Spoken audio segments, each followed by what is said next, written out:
Well, hello everyone. This is Tarek Dennison again, and today I wanted to share some thoughts on a book I recently come across, the 1994 book Built to Last by Jim Collins and Jerry Porras. I actually heard the summary version of this on Blinkist, and I highly recommend Blinkist if you want to get through a lot of great books that you might have missed very, very quickly and very, very efficiently. But the Blinkist did get me to want to go and read this book. Basically, this book talks about companies that are different in some way, and that they are built to last not just for a few years, but for several decades, even for several generations.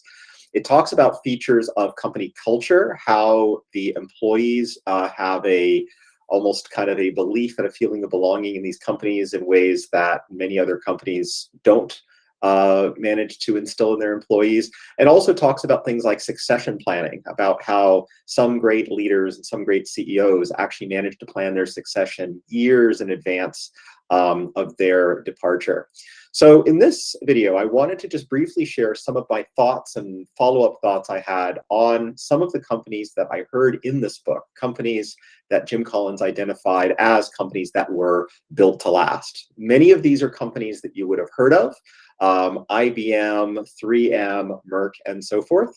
And what I found interesting was that every single company mentioned in at least the Blinkist summary, and without exception, are still around today in their current form. So when we talk about companies that were identified 30 years ago as being built to last, I do find it remarkable that at least whatever these authors have identified as traits of companies that last, they've at least lasted these 30 years, which many people could consider a generation since 1994. But from an investor's point of view, I want to ask the question, if we just bought some of these companies, some of the companies that were built to last and had these traits, how would that portfolio of stocks have performed since 1994? And that's exactly what I wanted to run in this video. So let me go ahead and pull that one up.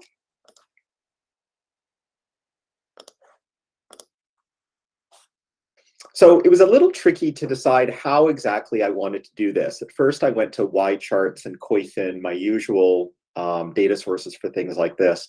But because I was looking at a portfolio of only 7 stocks, I wanted to be able to reflect how this portfolio would be rebalanced over time. So for this, I decided to go to Portfolio Visualizer.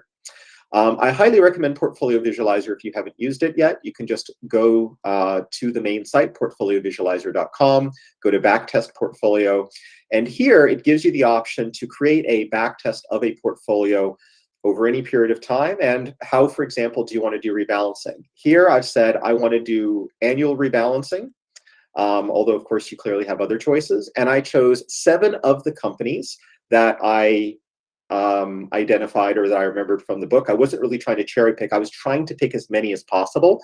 The one company that I could not include in this list, or I didn't want to, was Philip Morris, also known as Altria, for the simple reason that its performance has been off the charts since 1994. If you count the spinoff of Altria and Philip Morris International, it would have completely skewed these results. And so I wanted to bring a more down-to-earth portfolio of 7 names, all of which, again, you would have heard of, and see how a portfolio of just these 7 stocks would have performed over the past 30 years if we apply a simple rule like rebalancing every year.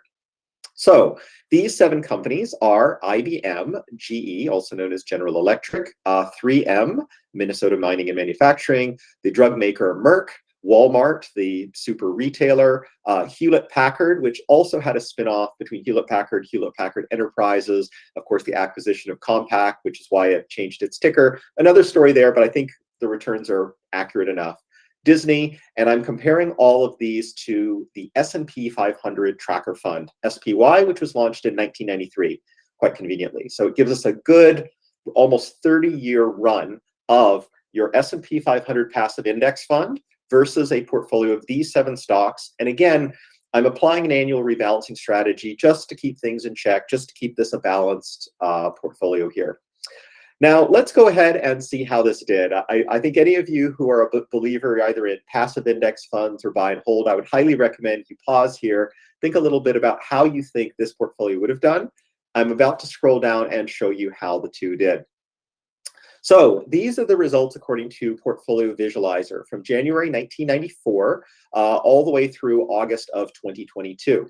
And the portfolio, as you can see here, we are comparing the almost equally weighted portfolio, or practically equally weighted portfolio of these 7 stocks rebalanced annually. I took care of the rounding error by just putting that remaining 2% in SPY itself, diluting it a little bit. And I'm comparing that to a portfolio of 100% SPY, no rebalancing required other than what's done in the index fund. And let's see how that did. So if we scroll down, we see $10,000 invested in that 7 stock portfolio with dividends reinvested and rebalancing, and of course, very important here, no taxes assumed, would have grown to $181,968 over this 28-year period. That's an annual rate of return of 10.6%.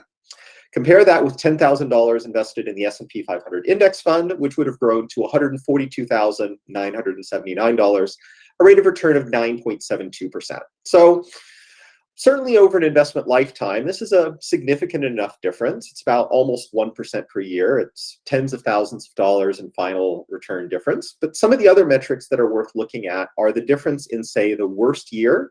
The 7 stock portfolio actually had a milder worse year than the S&P 500 did itself. It also had a milder max drawdown from the highest point to the next lowest point than the S&P 500 did itself. So this is one example, I would say, that it's worth throwing back to the index fund believers that say that 7 stocks, 10 stocks, even 50 stocks is not diversified enough or too concentrated. This is one example of a fairly simple 7 stock portfolio that, at least over this period of time, showed to be less volatile and less susceptible to drawdowns than a portfolio of 500 stocks that was diversified across US large caps. So down here, Portfolio Visualizer shows you how this went along. And really, if you want to talk about where the popularity of the S&P 500 index fund comes from, it's really from this most recent period where you see the S&P catching up with the 7 stock portfolio. You can especially see this if you go down a little bit further into the annual return bars. Over here in the early years, we see the blue bars of the 7 stock portfolio consistently doing better than the S&P. And only in very, very recent years, pretty much in the late 2010s and early 2020s, do we see the S&P 500 doing better than this 7 stock portfolio. So I don't know about you, I found this little exercise to be very, very inspiring and makes me want to look at some of these built to last traits in any of the companies that I look at. But of course, why did I choose annual rebalancing? Those of you who know what happened to General Electric throughout the 1990s and then since about the year 2000, know that if you just bought and held this portfolio, GE would have really dragged down your performance since then. So having a strategy that would have just automatically every year noticed, okay, GE went up, Disney went down, let me sell some of that GE, let me buy some of that Disney, that would have been some of that prudent management that would have kept your portfolio well balanced and overall just as good as an index fund, if not better, with 7 names that you can follow and understand, like many people can understand 500 names. Thanks again for watching. As always, I would greatly appreciate your comments below and any thoughts you may have, and look forward to next time.